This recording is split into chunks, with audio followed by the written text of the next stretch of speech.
একজন সাধারণ মানুষ বাঁচে মাত্র কয়েক দশক। কিছু হাসি, কিছু কান্না, জীবনে তুচ্ছ ফেলে আসা পত্র। একজন কবি বাঁচে যুগের পর যুগ। সাধারণের জীবন থামে এক অখণ্ড স্মৃতির গণ্ডিতে, কিন্তু কবিরা ছড়িয়ে যায় সময়ের অনন্ত রথে। তারা কথা বলে চুপ করে থাকা পাতা আর বাতাসে। জেগে ওঠে তারা প্রতিটি ভোরের আলো ছায়ার খেলায়। একজন সাধারণ মানুষ চলে যায় অন্ধকারের খামে, তার চিহ্ন মুছে যায় সময়ের বালির ঢেউয়ে। কবি তবুও থেকে যায়, তার শব্দরা বাঁধে ঘর, মৃত্যুকে ছাপিয়ে গড়ে তোলে অনন্ত প্রাচীর। তাদের কবিতা ছুঁয়ে যায় নতুন প্রজন্মের হৃদয়।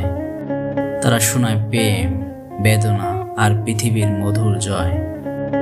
যেখানে থামে সাধারণ জীবন, সেখানেই কবির পথ চলা শুরু। কবিরা বাঁচে শতাব্দীর পর শতাব্দী, তাদের শব্দর আকাশে বুনে দেয় চিরন্তন গীতি। তারা মুছে দেয় কালের ক্ষুদ্র সীমা। তারা অমর, তারা অসীম, তাদের নেই কোনো শেষ প্রহর।